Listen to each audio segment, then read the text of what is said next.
Hello and welcome to another episode of Sports Federation TV, the show that brings you all the sport in all of the Western Cape. I'm Ch263 and once again I'll be your host.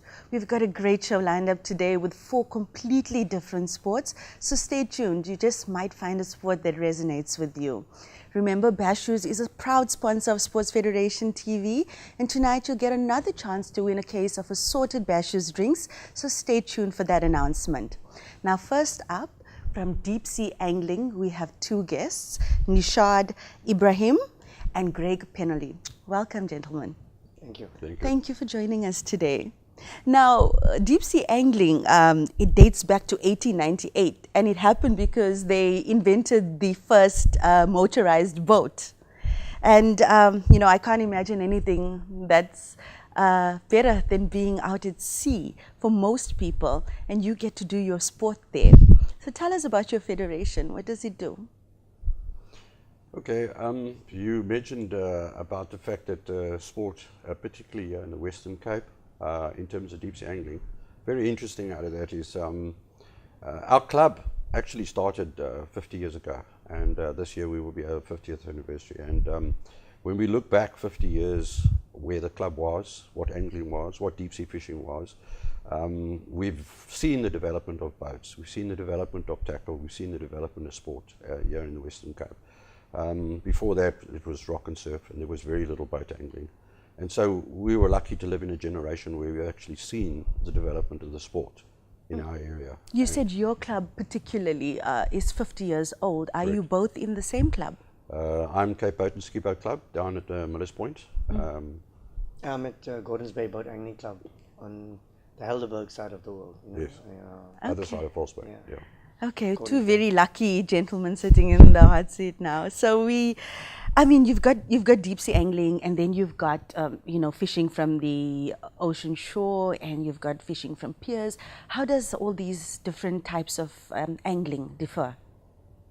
Well, basically, deep sea angling is motorized driven, so you have to go out with a boat, and it's a very costly affair. The shore angling is pretty much different types of tackle. It's more laid back, more relaxed. You get the competitive part of shore angling, but I mean that's a different level. And deep sea angling is very challenging because you got the weather aspects, the currents, the tidal changes, the pelagic patterns of fish, and that it varies completely. Pier fishing is very relaxed fishing. I think it's more family orientated, where families go out on a Saturday afternoon and Sunday and just want to have a bit of fun. We live in an age where there's such a strong focus on conservation practices. How does your sport come to the party in that regard? I think we, in the generation of all the various clubs and the unions and Western Province and all the rest of it into representing, one of our ambitions is to feed all the information back in terms of what we've caught and so on, and look after the conservation of fish. We have seen a deterioration over years of fish stocks, in particular around our area. They've got worse and worse and worse. But we can continue this until eventually we end up with no fish. So we actually have to conserve. So we have to, we build into our clubs and so on, we build in rules and regulations in terms of minimum size, bag limits, and then ability to release fish and so forth and so on. And there's a lot of work going on currently, which I'm actually involved in monitoring conservation in the sea, and looking at fish stocks and how do we compare today over what it was in the past, and what will be left for the future generations of children that come along, or want to go fishing in 20 years' time. Is the Federation involved with any conservation drives? Yes, they are. There's a tag and release program that they offer for the inshore anglers. So lots of it is, you get the inshore and the offshore leagues.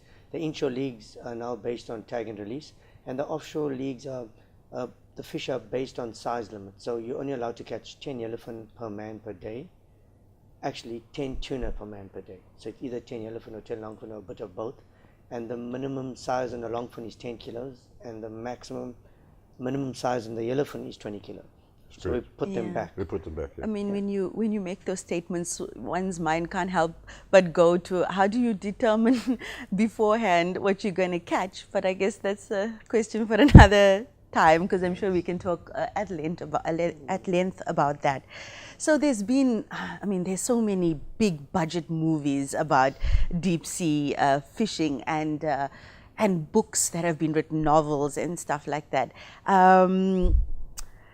What I wanted to know is this sport, does it appeal to the adrenaline junkies, or is it also quite relaxing? I reckon that deep sea angling here in the Western Cape, we have facilities here in the Western Cape that most people in the Western Cape don't even know we have. We have probably the finest sports fishing grounds anywhere in the world, right off our shores, within a few miles of Cape Point. That's where we got. A lot of people don't know that, but it's been like that for many, many years. The fact that some people enjoy going hunting and shooting animals and enjoy going out in the bush and in nature and everything else, but to go fishing and to enjoy nature and the adrenaline of actually hooking up a large tuna, which is probably the strongest fish in the sea, and having to fight that fish for maybe 2 or 3 hours, and then finally win the battle or lose it, is part of the adrenaline rush of catching fish. 2 to 3 hours. Correct. I guess the movies aren't that long. That's why it looks much quicker. Hey. Yeah, well, you get the one part of it where you can do a social trip with family and friends, and it's very relaxed, and you just go there to have fun and catch a bit of fish and have fun. And then you get the competitive part where the adrenaline kicks in, because it's purely man and wanting to beat the next team and be competitive, and you're fishing at a provincial level and a national level, and then it's really competitive, and everything is down to a fine art, and you fine tune it to weather and tackle, and it can get really, really technical. Yeah, I mean, me myself, it's always been on my bucket list to go out there and experience it. It seems amazing. Like amazing. When we fish provincial, like some of the competitions we just recently had, like the junior nationals had, the competitor fishes on 10 kilo line. So basically, if you can imagine you hook a fish which is 100 kilos in weight, you're fishing with 10 kilo line. You've only got maybe 3 kilos of drag on that fish. You can imagine that fish has all the options in the world to get off. It's your skills and your ability to land that fish on that particular drag, and that's why it takes so long to get that fish in. And so it's not a case of just throwing your line in the water and catching a fish. There's a whole skill and development and experience that you need to be able to get to the point where you can, win with a fish. I mean, he's mentioned now a 10-kilo line, and with a pretty powerful fish that you're trying to catch with that. So how young are people getting involved in the sport? Well, look at it, like I said, there's two facets. The inshore, the kids start from 4 years old up if parents are passionate about the sport, and offshore is more, I think kids from 11, 12, 13 start to venture out once they've fished on their dads' and friends' boats inshore and they're starting to like it. If the kids really enjoy it and they like it, then you take it to the next level. And so I think from 10 to 11, kids start venturing out to the deep and start catching fish, as long as there's somebody there to guide them and keep them safe. And, Is it a general trend, though, that it's kind of like a family thing passed on from generation to generation? Yes, it tends to be like that, because generally what happens is the kids of parents that go fishing end up by going fishing. But there's a big drive in Western Province and amongst all our clubs here in the Western Cape to bring in youngsters that don't have parents that fish as well. And so we have development camps, which is normally during school holidays, and we ask all the kids to come in, and then we teach them how to do knots, we teach them how to go fishing, we teach them all about baits, we teach them about harnesses, we teach them all the rules of fishing, and then we even give them an opportunity and take them to see what it's like. That's fantastic. So in which areas do you have these camps? In terms of? The development camps. in all the clubs. In Each all the club's got a... each so the club. government gives you a development fund. So you take you can go to a development school, any school, you get students together, you organize a development day. In Gordons Bay, we've done that twice last year, and I think we're going to do it twice this year. Yeah. And the team members and the club members get together and offer their boats, and we go out and take the kids fishing. Okay, so still on young people, kids and children, are there schools that are actively participating in the sport? Some schools do have their own fishing stuff, and in years ago, when I remember back, most of all the schools in the Western Cape used to be involved in fishing, and that's sort of because of all the sports and all the new trends and everything else, and they moved away from it. But there's still schools that have fishing stuff. And the idea is that you obviously have to have a coach in the school, and so there must be somebody in the school that understands something about fishing. But we put on these camps, from the different clubs with the idea of bringing these youngsters in and training them. And then out of that, some of them stay and go on fishing and fish provincial and get their colours. And we've seen a lot of that through our club, where little juniors kind of went right through, got Western Province colours and progressed all the way right to the top. And others come in and enjoy themselves just for the joy of it. Because I think most children at some stage of their life go fishing with dad. And so it's nice to learn the proper way and go. And some of them just keep it as a hobby for the rest of their lives. Other people make it competitive and obviously want to fish in competitions and for clubs. Well, because you've mentioned dad, I have to ask, what is the involvement from women with the sport? Well, I've got two daughters. They're 11 and 14, and they're crazy about fishing because of their dad. My daughter has been out there a couple of times to the deep, just caught a 60-kilo yellowfin. My younger one is now wanting to venture out there as well. So yeah, if it's one of two things. You take your kid out there and they either love it and they want to, or they don't like it. Yeah. And if they love it, then your tackle has half of it goes to them, and then you're fishing with the leftovers, and they've got all the nice stuff. Yeah, absolutely. So registered competitors, female competitors, is there a lot in angling? We have a few in our club, and they enjoy the sport as much as we do. And some of them are couples; they're like husbands and wives, and so they spend a lot of time together.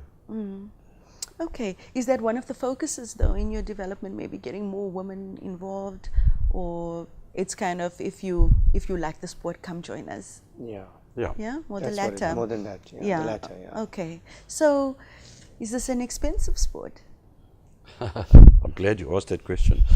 Yes, it is a very expensive sport from the point of view that, if you want a boat, you have to buy outboard motors and all the rest of it and everything else. You can spend a large amount of money in having to buy the boat. But to actually participate in angling doesn't necessarily mean you have to buy your own boat. You can be crew for somebody and you can join up at a club, and then you can go fishing with the other members in the clubs and all the rest of it.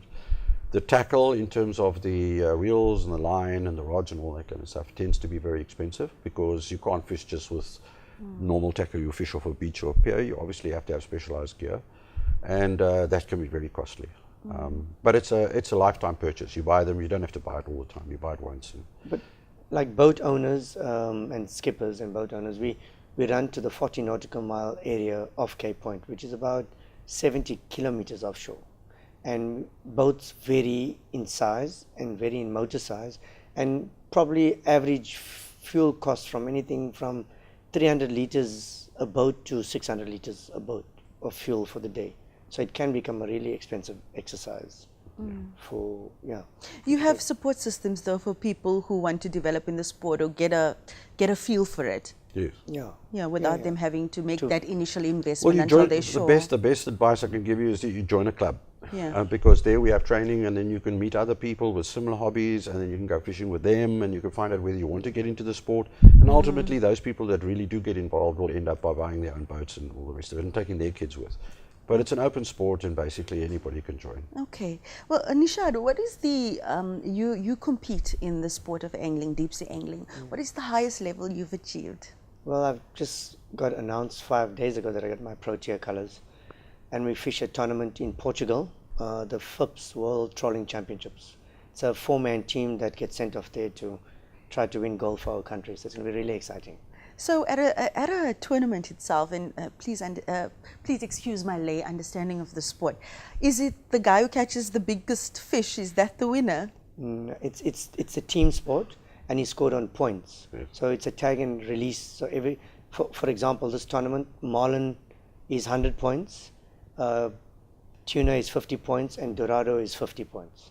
So, and you release every fish. So every boat has the skipper, a ghillie, the team, and official on the boat to monitor the progress and the release. And the weight. And the weight doesn't factor in this tournament. Right. So you could catch a 500 kilo marlin and get 100 points, or you could catch a 100 kilo marlin and get the same amount of points. So it's the type of beast you... It's a species. Right. It's a species thing. So exciting. It's exciting, yeah. Do they ever record these tournaments? Do you have cameramen on board? Yeah, they do. They do, though. However, South Africa hasn't shown the tournaments somehow. because we will probably get like discs, and it's not shown on the TVs here in the sports. Very strange. Well, thank goodness for Facebook, hey? And what's Thank your goodness for Facebook page? Well, what we try to do is we just recently had the Tuna Nationals, and basically we do all the PR work ourselves. So we basically take all our own photography and that sort of thing. We create a Facebook page, we update with all the information and everything else. So all the photographs, the videos, everything that we've done ourselves goes onto this Facebook pages. Okay, lovely. Thank you for joining us. And I guess the message here is go fishing. Hey. Yes. And join a club. Join a club. Yes. Good luck. Good luck in, did you say Portugal or Hawaii? Portugal. Yeah. Portugal. Good luck. We wish you all the best. And thank you for joining us, and thank you for your development efforts as well. Thank you very much. Well, that's it from Angling. Remember to like their Facebook page as well as the Sports Federation page for this interview and all the other interviews we've had. After the break from athletics, we'll have Ethan Noble, so don't go anywhere.